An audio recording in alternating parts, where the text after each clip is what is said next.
Nós vamos ler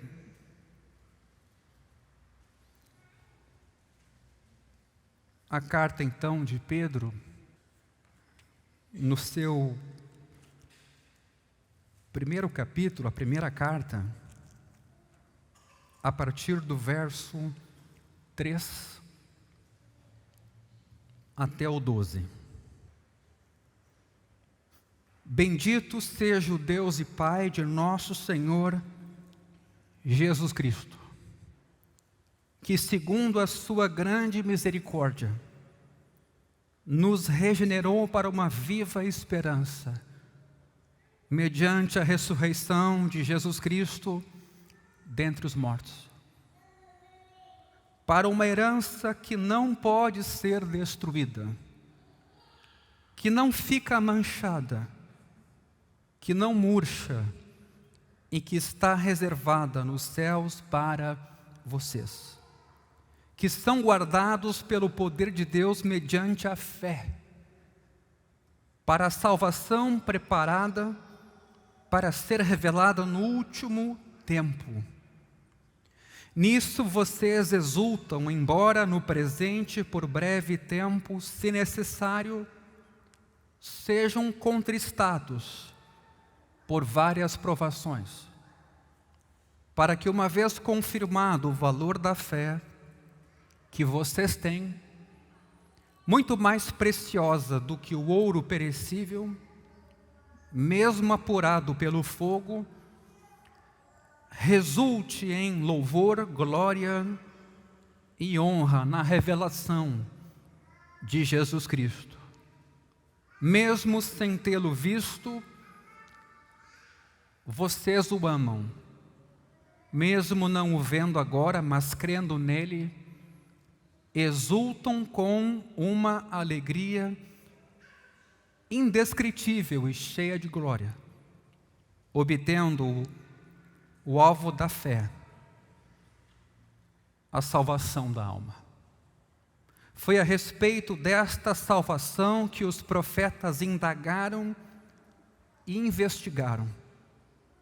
Eles profetizaram a respeito da graça destinada a vocês, investigando qual a ocasião ou quais as circunstâncias oportunas que eram indicadas pelo Espírito de Cristo, que neles estava, ao predizer os sofrimentos que Cristo teria de suportar e as glórias que viriam depois desses sofrimentos.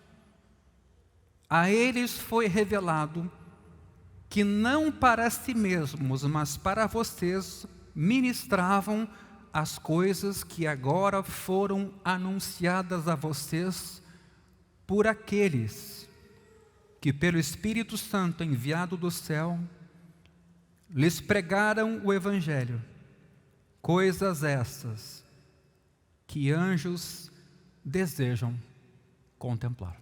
Você pode assentar.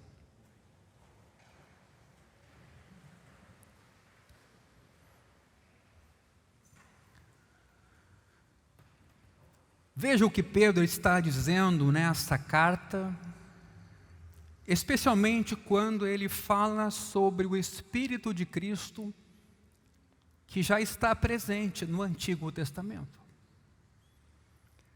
A graça, o favor, a misericórdia, o amor de Deus estão presentes desde que Deus é. E é claro que esse Cristo encarnou um dia, veio a esse mundo, viveu entre nós, morreu numa cruz e ressurgiu dentre os mortos. Agora vejam o que Pedro escreve mais ao final dessa sessão, de que aos profetas foi revelado de que não para si mesmos, mas para os receptores da nova aliança, eles ministravam coisas que anjos desejam contemplar. E essas coisas, evidentemente, aqui, conforme o texto nos mostra, tem tudo a ver com o Evangelho. Então, na noite de hoje, eu queria que nós caminhássemos um pouco mais nessa direção do que é o Evangelho, as implicações do Evangelho. Na semana retrasada, nós falamos aqui sobre a diferença entre o Evangelho e os seus efeitos. Que o Evangelho é a manifestação do amor de Deus, de resgate do ser humano, e essa manifestação tem efeitos, tem benefícios, mas a gente não pode confundir o que o Evangelho é e veio fazer com as consequências e os benefícios que esse Evangelho revela na nossa vida, como mudança de comportamento, transformação de vida e assim por diante. Queridos, o Evangelho é uma boa notícia. Talvez por esse motivo aqui, os anjos desejam contemplar a profundidade, a complexidade, a grandeza dessa manifestação de favor divino. E sendo uma notícia e uma boa notícia, não tem a ver com algo que fazemos ou que foi feito por nós, e eu digo isso de forma muito direta e simples. Quando perguntamos que boa notícia ou por que é uma boa notícia, aí a gente começa a pensar um pouquinho sobre a profundidade, a riqueza e a complexidade do Evangelho. Tantas vezes citado, a ponto de a própria igreja cristã ser chamada por vezes de evangélica. Há duas formas básicas de responder a essa pergunta, o que é o Evangelho, e eu queria caminhar um pouco nessa direção hoje à noite. Uma delas é apresentar as boas novas do Evangelho, no sentido de como podemos ser aceitos por um Deus santo, sendo pecadores. Isso ajuda a entender a pergunta, o que preciso então fazer para ser salvo, nessa primeira ideia do que posso fazer para ser aceito, sendo pecador, por um Deus santo. Mas há uma segunda forma de explicar o que é o Evangelho, que tem a ver com oferecer as boas novas daquilo que Deus realizará na história, pelo mundo todo, e que tem a ver com a redenção da criação, também por meio de Cristo. E essa segunda forma nos ajuda a entender uma outra pergunta: existe esperança para o mundo? Então, uma primeira forma tem a ver com olhar para mim mesmo e minha condição junto a Deus, mas uma outra forma mais abrangente tem a ver com o mundo inteiro. Se entendermos a pergunta, o que é o Evangelho, nessa primeira dimensão, mais individualizada, explicamos como o ser humano pecador, então, pode ser reconciliado com Deus, um Deus santo, e como a sua vida pode ser mudada a partir disso. É uma mensagem relacionada a pessoas, a indivíduos, a mim e a você. A resposta pode ser feita mais ou menos assim, e dependerá disso: quem é Deus, o que é o pecado, quem é Cristo, o que Ele fez e o que é fé, porque é por meio da fé em Cristo e na sua obra que eu recebo essa aceitação junto a Deus. Note, nessa primeira maneira de encarar o que é o Evangelho, eu estou lidando com temas que sejam quem é Deus, o que é o pecado, quem é Cristo, o que Cristo fez e o que é fé. Mas há uma segunda forma de abordarmos o que é o Evangelho, que tem a ver com o que Deus realiza na história. Explicamos então de onde o mundo veio, o que deu errado com ele e o que pode ser então restaurado. Isso tem a ver com o Evangelho, porque essa pergunta aí sim vai responder um anseio do mundo, da criação. E a resposta poderá ser feita mais ou menos assim: a gente tem que lidar com a criação, com a queda, com a redenção e com a restauração de todas as coisas. Note que aqui temos então capítulos de um enredo, de uma história. Notou a diferença?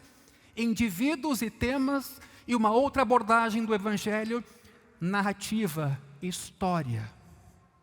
Não existe uma única maneira de a gente apresentar o Evangelho para alguém. E eu quero pensar isso com vocês um pouco hoje, não só em como recebemos o Evangelho, mas em como encaminhamos e pregamos o Evangelho aos nossos queridos. Mas é importante que a gente tenha cuidado sobre o que é o Evangelho e o que não é o Evangelho. Há um perigo quando a gente responde só da primeira forma, o que preciso fazer para ser salvo, e penso em mim. Qual o perigo? É que sozinho eu acabe pensando na minha necessidade e me moldando pelo pensamento ocidental, segundo o qual o objetivo da religião é oferecer bens que satisfaçam o que eu preciso, minhas necessidades, mesmo que seja a necessidade de ser livre da culpa e escravidão. É uma perspectiva individualista. Olhar o Evangelho, o que ele pode fazer por mim. Essa concepção, quando a gente olha para Deus e pensa no que precisamos fazer para ser aceitos, não revela muito sobre a bondade da criação original dele, nem sobre a preocupação de Deus com o mundo físico. Se eu for salvo, o mundo que se vire, posso eu pensar. Por isso é importante a ideia de narrativa, de história, pensando como Deus começou o mundo e o que pretende fazer com a sua criação. O perigo de não pensar na forma de narrativa é também essa atitude nossa de considerar o cristianismo uma fuga do mundo. Todavia, é perigoso entender o Evangelho de uma forma restritiva, de modo que a gente então penda para qualquer um desses lados. Como apresentaríamos o Evangelho a alguém então? É o que eu quero hoje pensar com vocês. O que segue agora então é um pequeno roteiro que eu vou fazer com vocês, mas que vocês podem pensar também em fazer com pessoas próximas a vocês, para apresentarmos então o Evangelho como capítulos de uma história e de uma narrativa. E aqui então a gente combina a primeira perspectiva e a segunda, o que eu preciso fazer para ser salvo, mas o que Deus fez quando criou e vai restaurar um dia todas as coisas. A primeira pergunta que todos nós talvez devamos nos fazer, e isso virá à tona numa conversa que teremos com quem não é cristão, é de onde nós viemos. E isso sim tem importância. Como tem importância para o tema da orientação sexual em nossos dias. Afinal, há uma sexualidade com a qual a gente nasce, biológica, determinada, intencional, ou a gente faz conosco o que quer, fruto de experiência ou experimentação. De onde viemos? A resposta é: viemos de Deus. E aqui, ao dizer isso, estamos dizendo que existe somente um Deus. E este Deus nos criou a partir do nada, de forma poderosa, bondosa e santa. Mas, ao mesmo tempo, este Deus é pessoal e amoroso, um Deus que fala conosco, se relaciona conosco, como vemos desde o Jardim do Éden. Nesse sentido, ao vir de Deus, o mundo não é um acidente, mas criação de um Deus único. Deus criou todas as coisas, a pergunta que fica é: por que Ele fez isso? Por que criou o mundo e também criou a nós?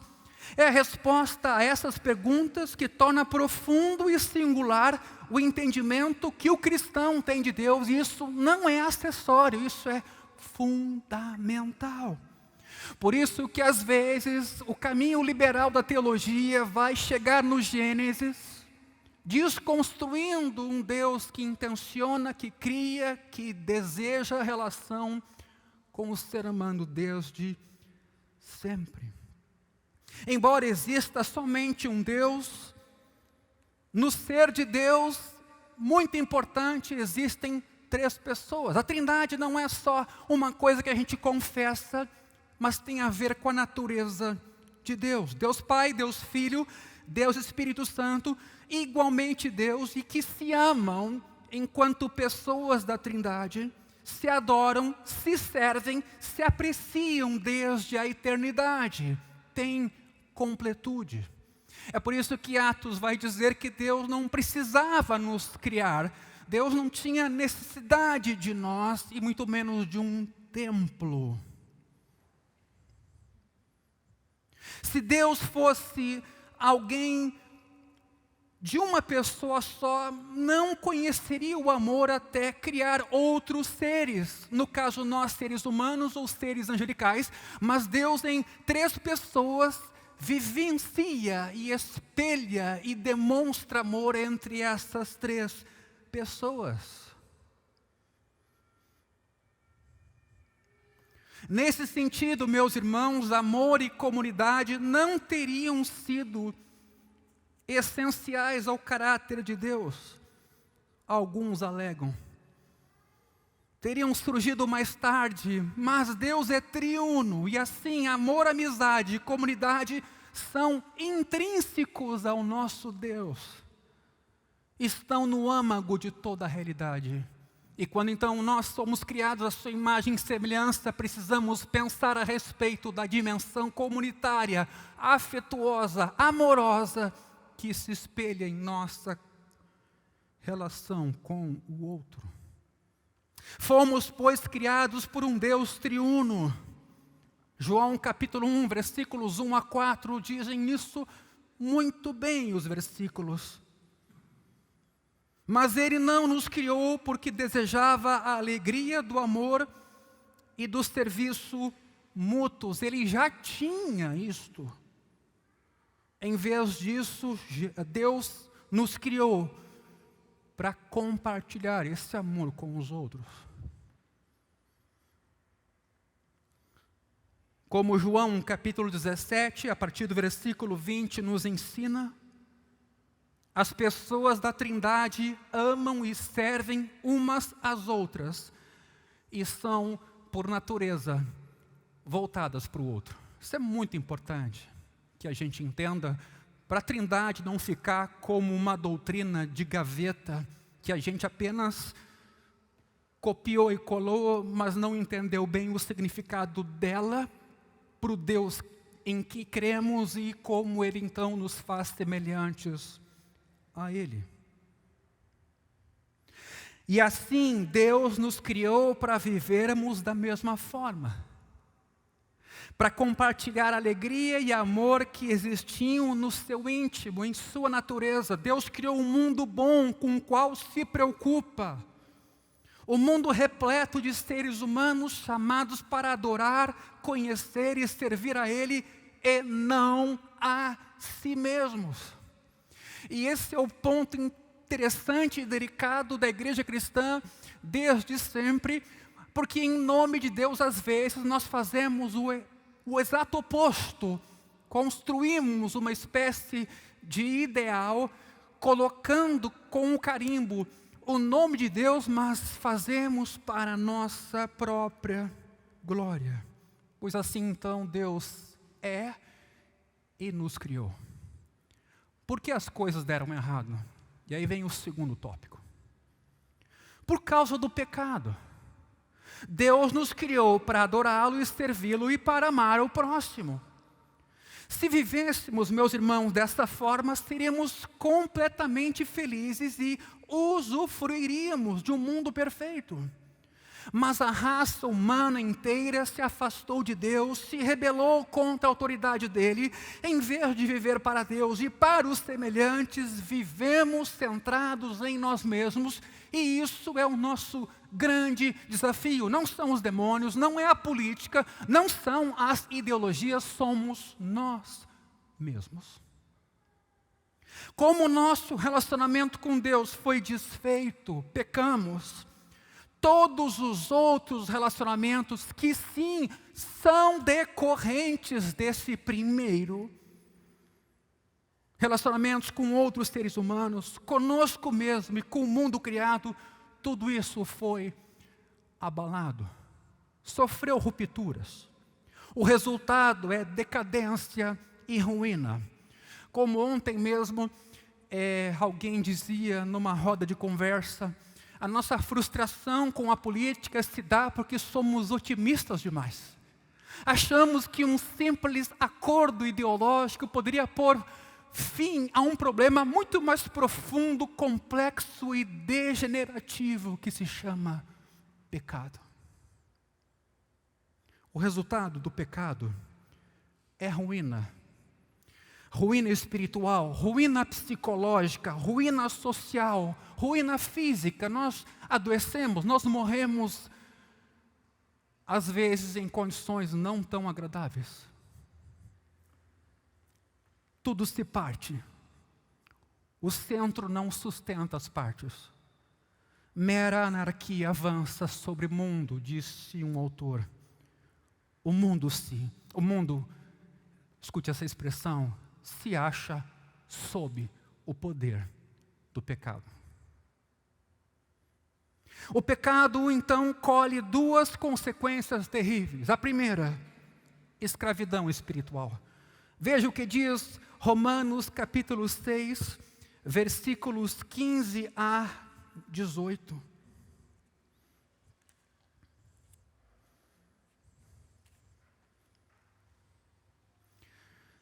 E então, havemos de pecar porque não estamos debaixo da lei e sim da graça? De modo nenhum. Será que vocês não sabem que, ao se oferecerem como servos para a obediência, vocês são servos daquele a quem obedecem, seja do pecado que leva à morte ou da obediência que leva ou conduz à justiça?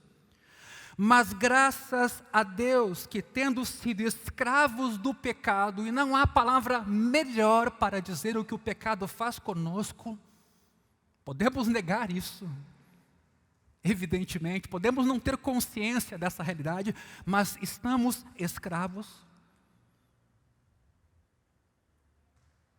Foram feitos servos da justiça. Aliás, pulei aqui.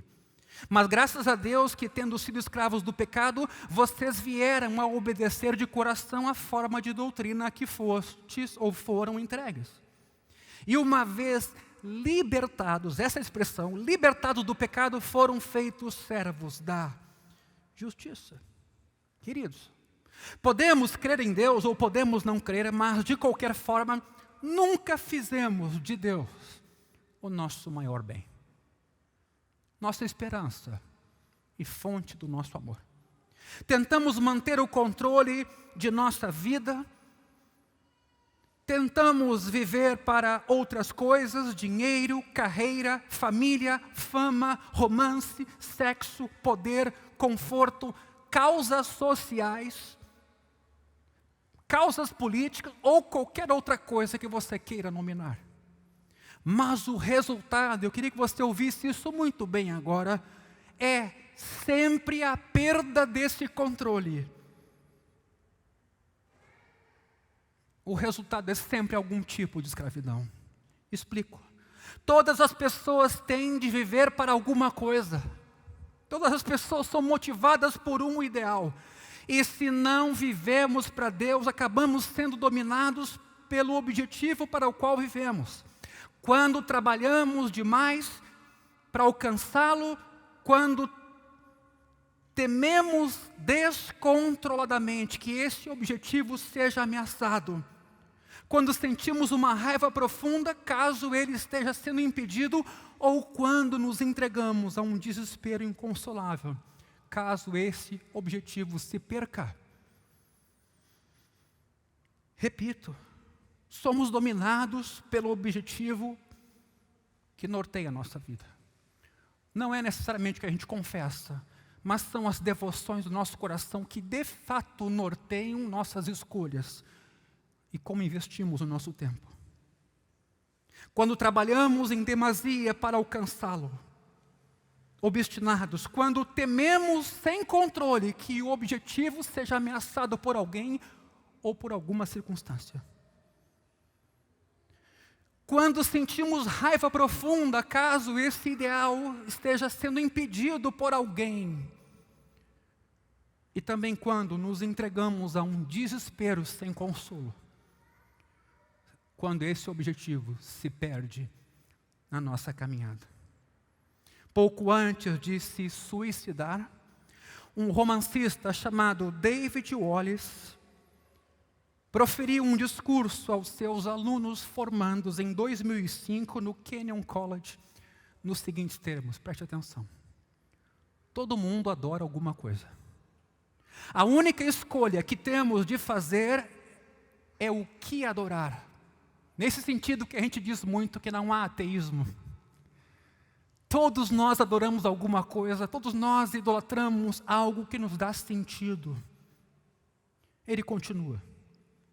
E a razão persuasiva para talvez escolhermos um tipo de Deus ou algo espiritual para adorarmos é que praticamente qualquer outra coisa que você adore vai comer você vivo.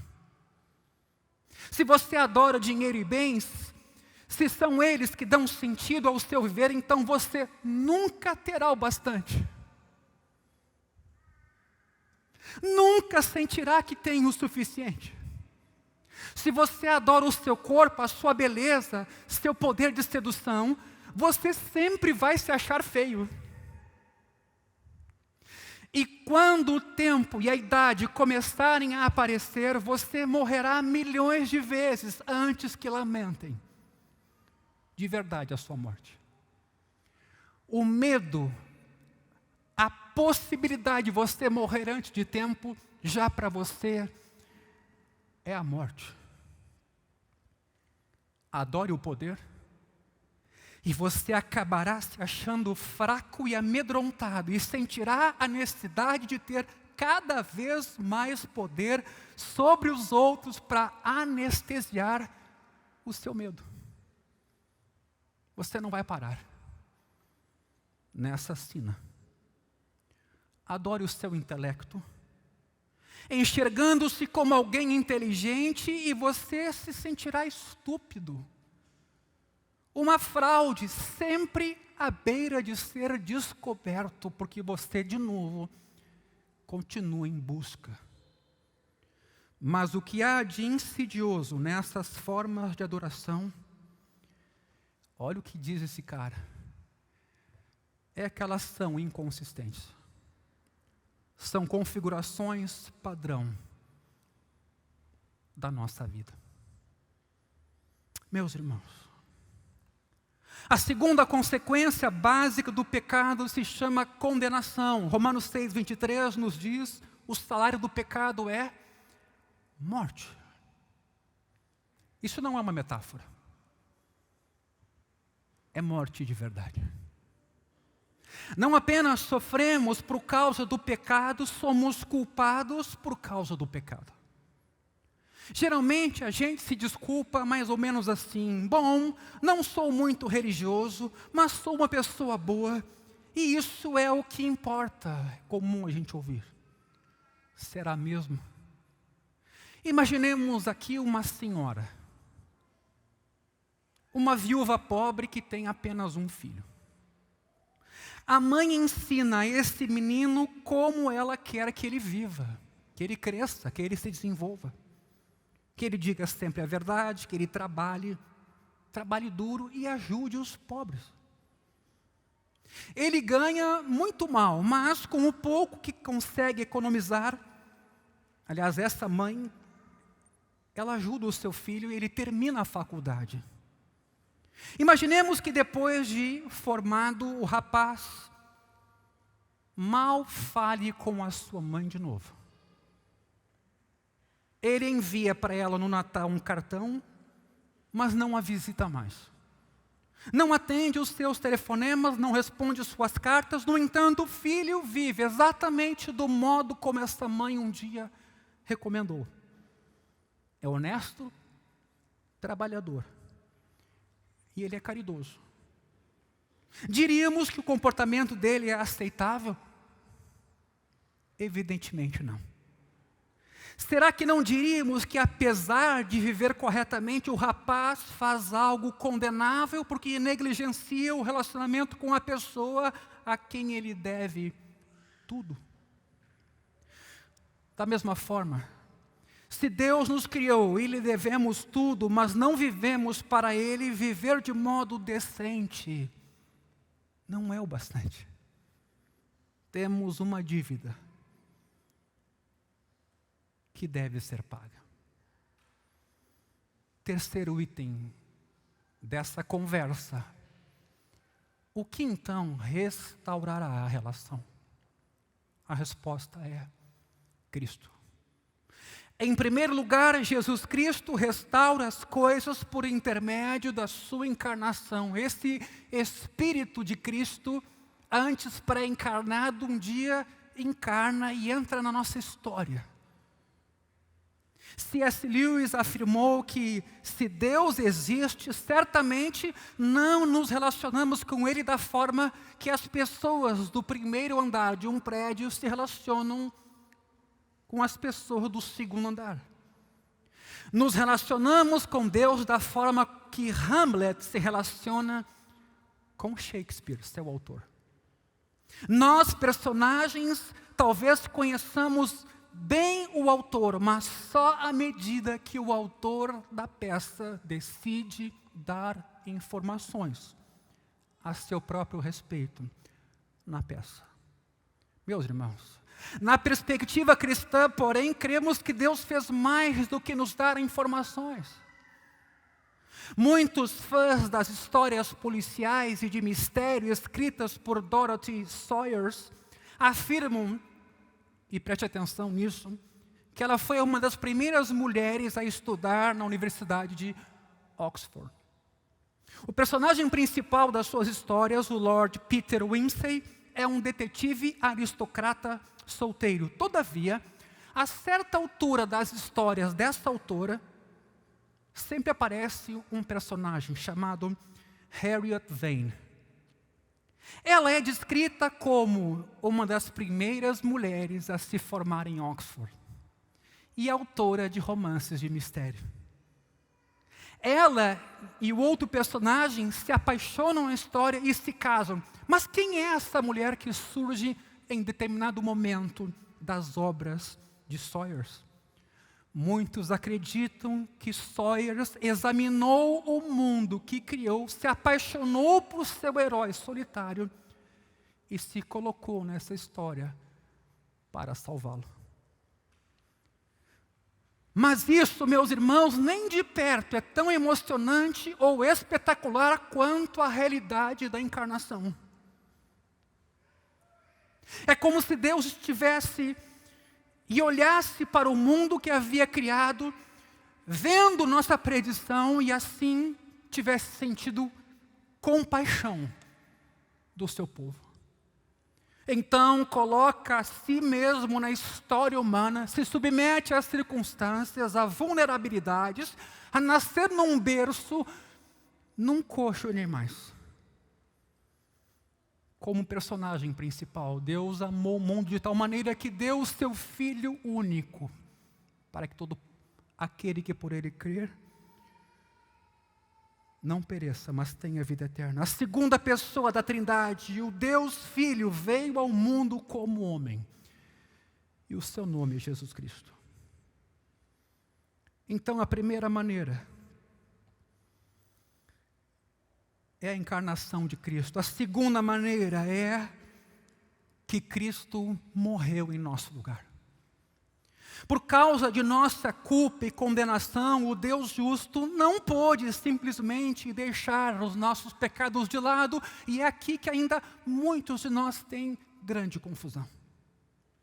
Sentir pena, meus irmãos, lamentar um erro praticado não é suficiente. Jamais admitiríamos que um juiz humano deixasse um bandido livre só porque ele supostamente se arrependeu ou lamentou o crime que praticou. Tanto menos esperaríamos que o juiz divino e perfeito agisse assim. Aliás, não é a bem-aventurança que Jesus proferiu, bem-aventurados os que têm fome e sede de justiça?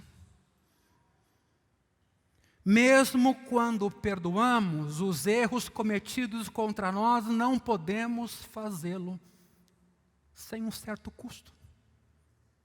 Se uma pessoa nos fere e toma nosso dinheiro, ou acaba com a nossa felicidade ou reputação, podemos obrigá-la a nos restituir, ou então podemos lhe, preste atenção, perdoar.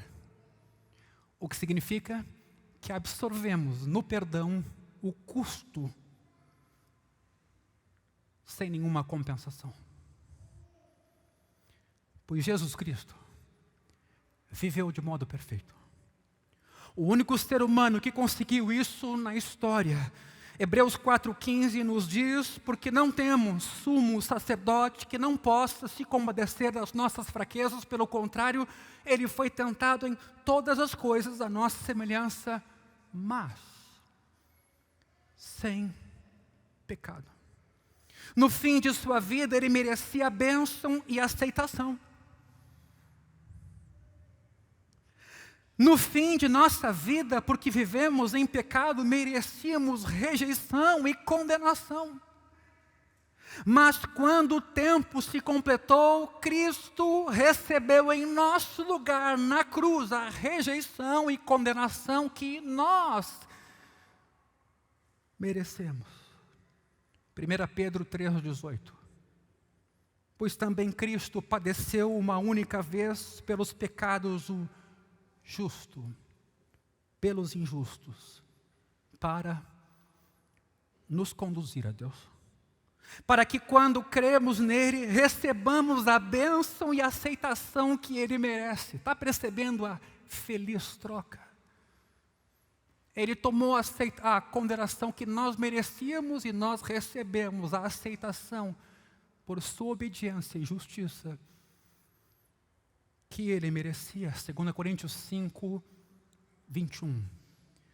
Aquele que não conheceu o pecado, Deus o fez pecado por nós, para que nele fôssemos feitos justiça de Deus. Meus irmãos, nada é mais tocante do que imaginar alguém dando a sua vida para salvar uma outra pessoa. Um conto de duas cidades de Charles Dickens. Dois homens chamados Charles e Sidney amam uma mesma mulher. O nome dela é Lucy Manette. Mas ela se decide casar com Charles, um deles. Mais tarde, na Revolução Francesa, Charles é jogado na prisão e ali fica aguardando ser executado numa guilhotina. Sidney, o concorrente, entre aspas, visita Charles na prisão, ceda ele com drogas e tira ele dali. Quando na prisão uma jovem costureira, que também estava no corredor da morte, percebe que Sidney está tomando o lugar de Charles por amor àquela mulher,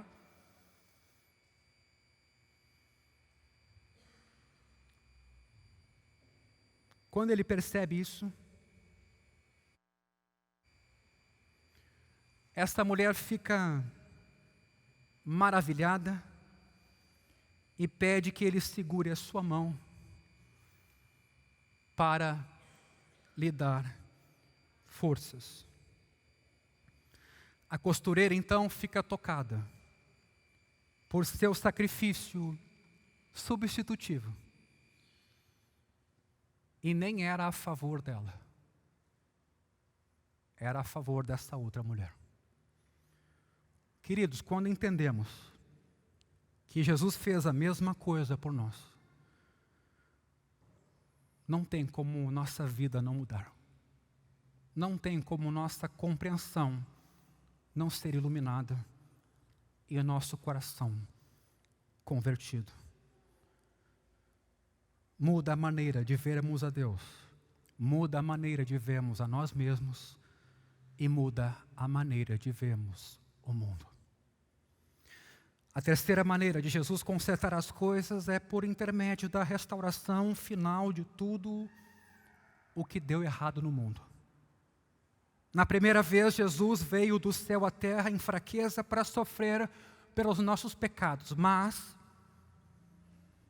na segunda vez que vier, julgará o mundo, dando fim à maldade, sofrimento e decadência, e também à morte. Veja Romanos capítulo 8, versículo 19. A ardente expectativa da criação aguarda a revelação dos filhos de Deus. Pois a criação está sujeita à vaidade, não por sua própria vontade, mas por causa daquele que a sujeitou na esperança de que a própria criação será libertada do cativeiro da corrupção. Se você vê o cenário político atual de nosso país como desesperador, você pode ter esperança.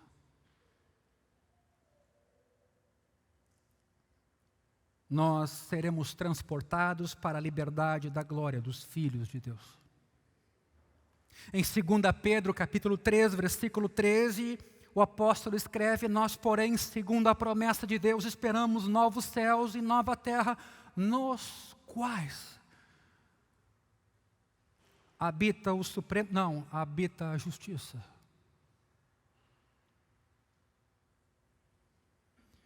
Meus irmãos, isso significa que a salvação de Cristo não apenas salva a nossa alma para que escapemos da maldição, do sofrimento sobre o mundo físico. Antes, o objetivo final é a renovação, a restauração do mundo físico, bem como a redenção da nossa alma e do nosso corpo. Vinod Ramachandra, é assim mesmo que se diz, observa essa perspectiva como sem paralelos no mundo. Ele escreveu: nossa salvação como cristãos não depende de escaparmos deste mundo, mas depende da transformação desse mundo. É diferente. Você não encontrará esperança para o mundo em qualquer outro sistema religioso ou filosofia humana. A perspectiva bíblica é única, peculiar e exclusiva. Assim, quando alguém me diz que há salvação em outras crenças, pergunto: de que salvação você está falando?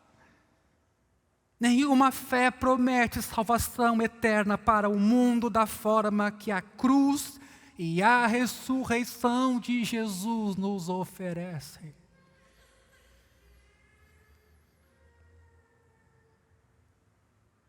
Como eu posso ser restaurado? A resposta é fé.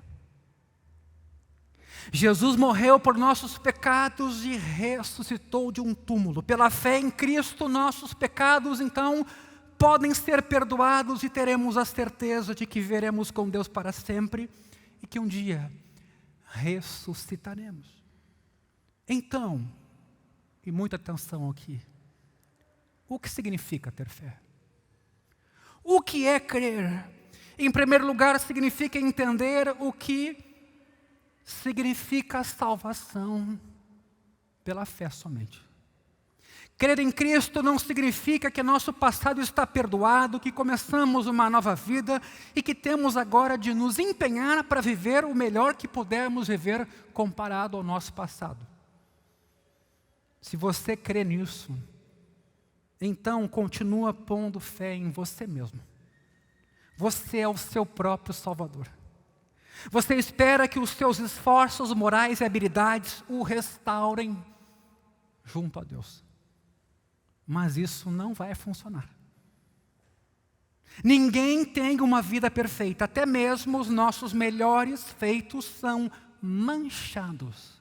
Feitos religiosos, manchados por motivações impuras e egoístas.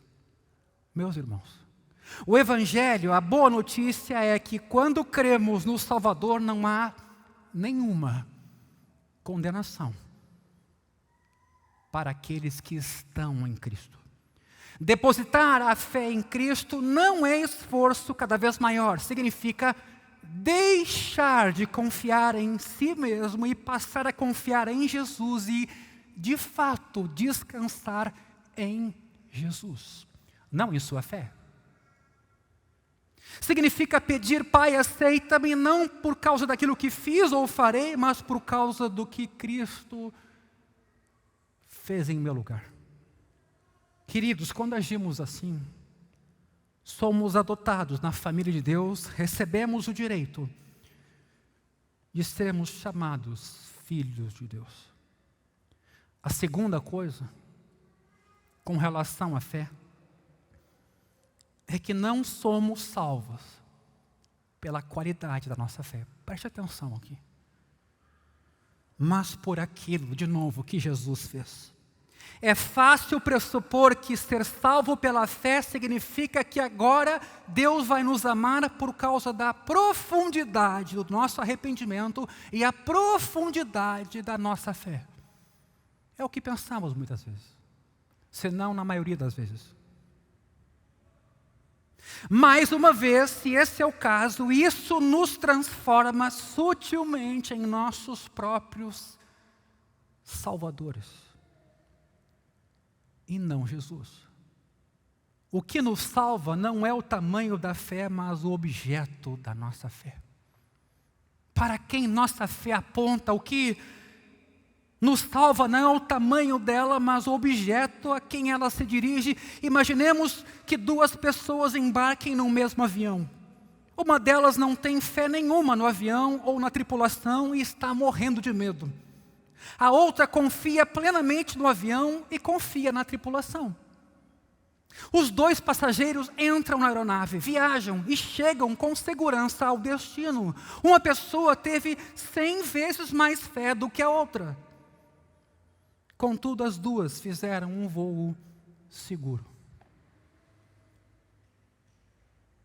Não a quantidade da fé, mas o objeto da fé, neste caso, avião e tripulação, impediu que os passageiros sofressem algum dano e então chegassem a salvos em seu destino. Meus irmãos, a fé salvadora não é um nível de certeza psicológica. Cuidado, se você assim agir, você vai ser um barco num mar turbulento. A fé salvadora é um ato de vontade que nos leva a descansar completamente em Cristo e nos seus méritos. Não entregamos, aliás, nos entregamos totalmente a Ele, porque Ele se entregou totalmente por nós. Veja que belo texto que acabamos de ler, de 1 Pedro. Por ser infinitamente rico, e aqui concluo, o Evangelho consegue suportar o peso de ser o elemento fundamental da igreja. É muito comum que, como igreja cristã, ou como cristão em nossa família, ou no nosso trabalho, percamos de vista o Evangelho enquanto elemento central e, ao agir de maneiras equivocadas, aplicamos ao que fazemos o nome de Evangelho e passamos a nos sustentar enquanto cristãos com base naquilo que fazemos, nos êxitos que obtivemos, na performance que adquirimos. Pois nesta carta de Pedro, especialmente nos últimos versículos, observamos que os anjos nunca se cansam de examinar e explorar as maravilhas do Evangelho. Ele pode ser pregado a partir de muitas histórias, temas e princípios da Bíblia toda, mas quando a pregação do Evangelho é confundida com esforços da igreja ou separada deles, a pregação se torna apenas exortação para aderir a um programa que a igreja tem ou um padrão de ética bíblico. Quando a conexão apropriada entre o Evangelho e qualquer outra atividade da igreja, qualquer que seja, ou da vida cristã, quando essa conexão é perdida, tudo se vai por água abaixo. Talvez seja isso que Cristo tenha dito: eu edificaria a minha igreja e as portas do inferno não prevalecerão contra ela. Sobre esta pedra, tu és o Cristo, o Filho do Deus vivo. Eu vou construir a minha comunidade. Meus irmãos, o Evangelho, antes de tudo, é a proclamação de um arauto. É uma boa notícia que gera, sim, uma vida de amor, mas a vida de amor em si não é o Evangelho, mas é o efeito do Evangelho. Em nossos dias, há uma confusão enorme entre amor e Evangelho. Enorme. O Evangelho não é tudo o que cremos, fazemos ou dizemos. O Evangelho tem, primeiramente, de ser entendido como boa notícia. E a notícia é menos sobre o que temos de fazer e mais sobre o que Ele fez por nós. O Evangelho é, acima de tudo, um relato sobre Cristo e sua obra em nosso lugar e a salvação que Ele conquistou. Por essa razão é que Ele é chamado o Evangelho da graça de Deus, que não vem de nós, é dom de Deus, para que ninguém se glorie. Por isso que o Evangelho não combina com orgulho, vaidade e arrogância. O Evangelho é o remédio para esse mal incrustado em cada um de nós e manifesto em diferentes cores no nosso viver, desde a relação com bens materiais, com pessoas, com família e com a vida, até com os animais. São muitas as facetas em que esse egoísmo, autocentramento, se revela nas ações com os outros, causando dor, ruptura e morte. Todavia, meus queridos, o fato do Evangelho ser boas novas não significa que ele seja uma mensagem simples. É uma mensagem profunda, que nos remete a uma origem, que nos remete a um futuro e que nos faz desfrutar paz no presente, aqui e agora, por meio dos seus méritos. Evidentemente que essa mensagem ofende uma leitura mais arminiana, em que eu imagino que sou eu quem me converto, sou eu quem me arrependo, sou eu que busco a Deus e procuro Ele. Até nos deparamos com Paulo quando diz: Ele efetua em vós o querer e o realizar segundo a sua boa vontade. Chegaram para Jesus certa vez: bom mestre, e ele diz: bom só existe um. Por isso que quando a gente chama a igreja de um hospital, um lugar em que doentes são tratados, essa talvez é uma figura interessante. Mas são doentes que buscaram no médico dos médicos o tratamento. Não vivem deshospitalizados como se a vida não fosse acabar e como se fossem ser eternos. Não, eles estão buscando tratamento, atendimento. Eles sabem que algo não está bem. E sabem que no hospital há um médico que pode operar milagres. Talvez você está há anos na igreja. Talvez você acompanhe a fé cristã há muitos anos e você ainda não teve essa compreensão de que você é um pecador perdido, que não há nada que você possa fazer e nem poderá fazer para minimamente abrir um pouquinho mais a porta para você desfrutar da vida e entrar no céu. Mesmo as coisas boas que a gente acha que faz são contaminadas por interesses egoístas.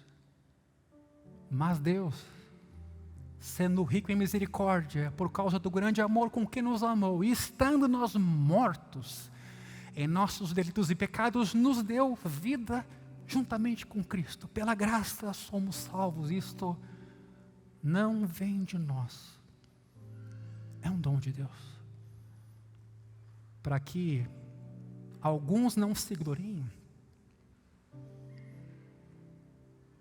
para que os que se envolveram com prostituição não se gloriem, para que aqueles que vêm de uma vida devassa não se gloriem, não, para que ninguém se glorie. E é nesse sentido que esse Evangelho convida a mim e a você a crer e confiar nos méritos de Jesus. Baixa a tua cabeça, meu irmão. Pai, nessa noite, muito obrigado por Jesus, teu Filho, nosso Senhor e Salvador. Aquele que nos livra da ira vindoura. Aquele que, vendo a nossa condição de morte, de incapacidade, de letargia, de sepultados, sem poder sair de onde estávamos, revirou a nossa sepultura, rompeu os grilhões da morte, chamou-nos pelo nome, a comunhão do seu Filho, para sermos filhos de Deus, adotados numa nova família, libertados do pecado e da morte, e agora feitos servos de Deus. Quem somos nós? Quem somos nós que nos ensoberbecemos se tudo o que temos é dom de Deus? Por isso, Senhor, na noite de hoje, como tua igreja, nós dizemos: bendito seja o teu nome hoje e para sempre. Livra-nos de nós mesmos e dos pecados que nos acorrentam e seduzem a todo instante. E nos liberta, tão somente por tua bondade e por tua graça. Porque a não ser porque temos ainda resquícios de tua imagem e semelhança, o que o Senhor viu em nós, que pudesse tocá-lo, e que não foi o seu grande amor, e estando nós mortos, e à disposição de entrar nesse mundo e nos salvar. Toca a vida do meu irmão, toca a vida da minha irmã, toca a vida desse adolescente, dessa criança, desse avô, desse visitante. Porque estávamos mortos e o Senhor nos deu vida, vida eterna, para sempre.